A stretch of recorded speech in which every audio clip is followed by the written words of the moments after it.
ವೃದ್ಧ ಶಿಕ್ಷಕ ದಂಪತಿ ಇಟ್ಟಿದ್ದಂತಹ ಕಿರಾಣಿ ಅಂಗಡಿಗೆ ನುಗ್ಗಿ ಶಿವಯೋಗಿ ಅಂಗಡಿ ಕೆಲ ರೌಡಿ ಶೀಟರ್ಗಳನ್ನ ಕರೆದುಕೊಂಡು ಹೋಗಿ ದಾಂಧಲೆ ಮಾಡಿದ್ದ.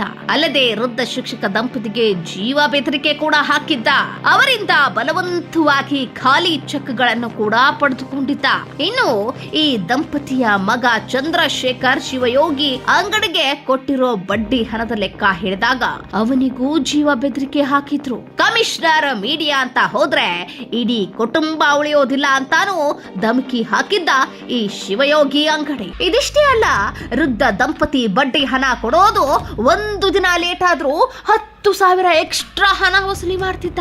ಇದಾದ ನಂತರವೂ ಸಂತಾನ ಮಾತುಕತೆ ಮಾಡಿದಾಗ 6 ರಿಂದ 7 ವರ್ಷಗಳ ಕಾಲ ಪ್ರತಿ ತಿಂಗಳು 75,000 ಬಡ್ಡಿ ಕಟ್ಟಿರೋದನ್ನ, ಒಟ್ಟಾರೆ 75 ಲಕ್ಷಕ್ಕೂ ಹೆಚ್ಚು ಹಣ ಪಡೆದಿರೋದನ್ನ ಶಿವಯೋಗಿ ಅಂಗಡಿ ಒಪ್ಪಿಕೊಂಡಿದ್ದ.